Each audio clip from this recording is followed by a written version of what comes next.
$4 a gallon, it's $5 a gallon, $6 a gallon.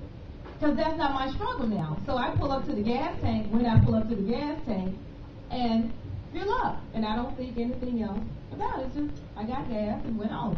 Now, a couple of years ago, when gas was $1.89, I struggled to pay for my gas. So I say, when I sit down, I think about it, I said, I thank God that my struggle was when my struggle was. But I'm not claiming what's no longer mine. I'm not claiming struggle because that's no longer mine. So what happens, if gas is $4, okay.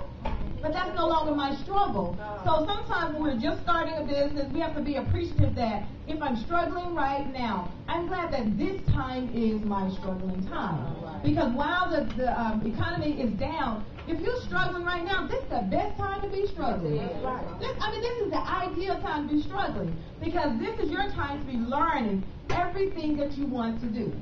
If you want to start a business, this is time to do the research. Because now you have time. Before, if you didn't start it, you didn't have time to do research. If you want to start a behavioral health clinic, you have to get up and do it right then because there was no time. Now you have time. You have time to really, really do the research. And when the economy does pick up, you should have no excuses. How long are you going to use excuses? We got to get up and do something. You know, as saints, we should own hotels. That's right. Travel enough. I see conference year after year after year. Huge conference. I'm not talking a little small. I'm talking about you got 50,000. And then they're on the news talking about, 80,000 people came to the conference. 50,000 people came to the city. And we don't own a one hotel. We don't even own the building we had the conference in. And we pay someone else thousands of dollars to rent their stuff. That's right. And here we are. We could have bought that. We could have long ago bought that. The school system, there's no reason the school system be telling the saints what to do. If we forgot about denomination, we couldn't have a school. That's right. If we could get past the craziness, we could have a school and we would be standing in line with a picket sign because we're not together. But if we could ever get past that, but it has to start with one person. That's right. If that's your calling and you're not doing it, that's why it's not happening. Because I can't do what you're called to do. You can't do what I'm called to do. And if it doesn't start, because you're not doing what you're supposed to be doing. Okay, let's go on. We're going to talk about a 30-day check-in. I call it a 30-day check-in. What needs to happen every 30 days? You need to have a check-in with Jesus. And check in and see if you're doing what you're supposed to be doing. And if you're not doing what you're supposed to be doing, whether it be ministry, whether it be business, whatever it is, you need to get together with Jesus and decide, how can I get this done? Because we can pray and pray and pray and pray, and we can fast, and we can run around this room 3 times and flip over the table, and we finish with all of that. If you have not done your research, that's right. That's right. You're going to be a broke flipper. That's all it's going to be. You're going to be broke and flipping. It's not going to be anything else. So we've got to make up our minds that we're sick and tired of being sick and tired. And that's all I did. I just got sick and tired, being sick and tired. Didn't want to be broke anymore and made a conscious decision. The society said, really, when you start one business, you should wait 5 years to start another business because most businesses fail in the first 5 years. I haven't read that in the Bible, and since I live by the Bible, I just have to go with the Bible says, right? And since there's no limit in God, I just figured I can just keep on opening businesses. So about the second year, we had Total Billing Management, which was our billing and collection agency. And the second year, that was doing well. We started opening up business. We opened a behavioral health clinic. Now I say to the church, the God that we serve, most churches have a what? The average church has what type of business? Daycare. What type of business? Daycare. Daycare. Now the God we serve, I'm talking about the God we serve. Can you think of more than daycare? Can the God we serve think of more? But what does the average church have? A daycare.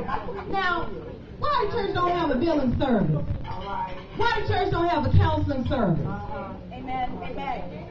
Why the church don't own the whole street front and they rent out the stores and all this kind of stuff? Why we don't have that?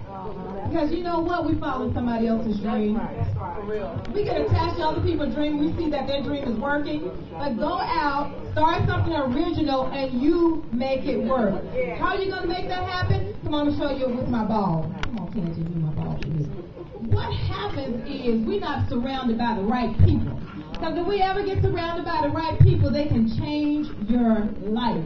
And with life changing, it's just words of encouragement. This is what they will say to you. You can do it if nobody else can do it. If you lose everything in the world, don't you give up. This business belongs to you. And if God be God and He be on your side, He's more than the world against you.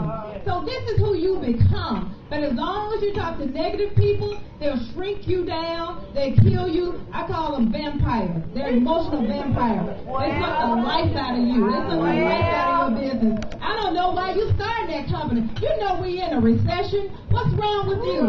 You gonna quit that good job? What's wrong with you? How you gonna start a business at this time?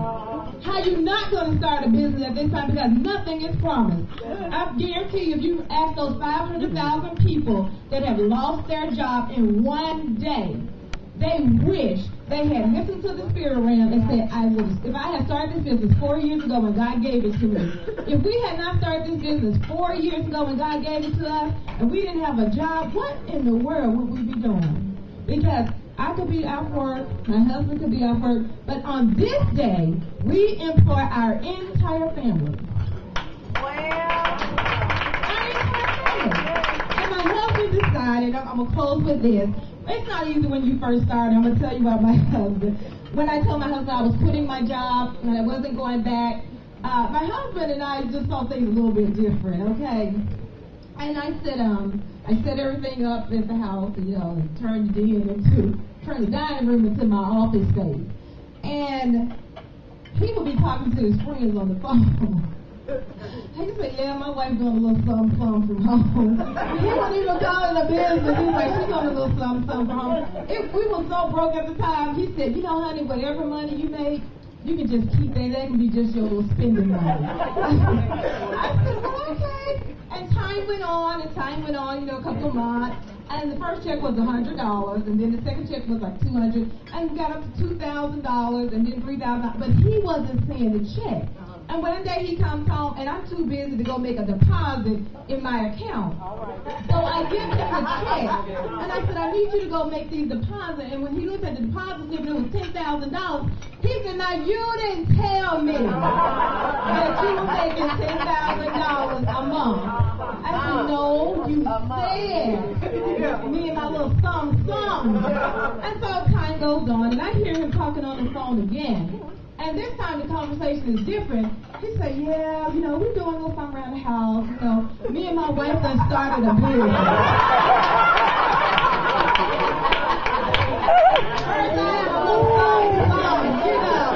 Every now and then, whatever you start with, that little something, my little something turns into a $300,000 check a month. So start with a little something, you'll be all right.